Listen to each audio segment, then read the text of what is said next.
Hello friends, ఈరోజు ఈ వీడియోలో టేస్టీ అండ్ హెల్దీ పెసరట్ని ఎలా తయారు చేసుకోవాలో తెలుసుకుందాం.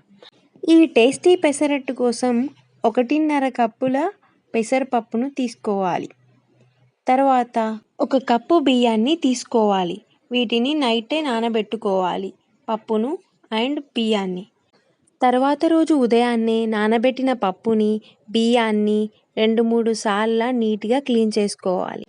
క్లీన్ చేసుకున్న పప్పును, బియ్యాన్ని మిక్సీ జాడీలో వేసుకోవాలి. కట్ చేసి పెట్టుకున్న 1 ఉల్లిపాయని, 5-6 వెల్లుల్లిపాయల్ని, 1/2 స్పూన్ జీలకర్రని, రుచికి సరిపడే ఉప్పుని, కారాన్ని వేసి మిక్సీ పట్టాలి. పిండి స్మూత్గా అయ్యేంత వరకు మిక్సీ పట్టాలి. మిక్సీ పట్టిన పిండిని వేరే బౌల్లో తీసుకొని దానికి సరిపడా వాటర్ని కలుపుకోవాలి. వాటర్ కలిపాక మంచిగా మిక్స్ చేసుకోవాలి. స్టవ్ ఆన్ చేసి ప్యాన్ హీట్ అయ్యాక ప్యాన్కి ఆయిల్ రాయాలి. మేము ఇక్కడ ఐరన్ ప్యాన్ యూస్ చేస్తున్నాం, సో మేము కొంచెం ఆయిల్ ఎక్కువే రాసాము స్టిక్ అవ్వకుండా ప్యాన్కి. ఒకవేళ నాన్ స్టిక్ ప్యాన్ యూస్ చేసేవాళ్ళు కొంచెం ఆయిల్ వేస్తే సరిపోయిద్ది. 1 కప్పులో పిండి తీసుకొని ప్యాన్ మీద వేసి రౌండ్గా తిప్పండి. మా అమ్మ మాత్రం పాతకాలం స్టైల్లో చేతితో తిప్పుతుంది, సన్నగా వస్తుందని చెప్పేసి.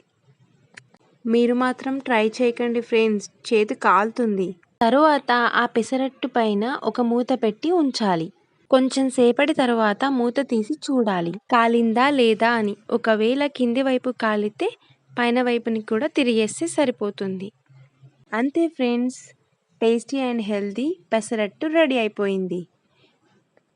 ఈ పెసరట్టును టమాటా చట్నీతో తిన్నా, మామిడికాయ పచ్చడితో తిన్నా, వేరే కర్రీస్తో తిన్నా కూడా చాలా టేస్టీగా ఉంటుంది.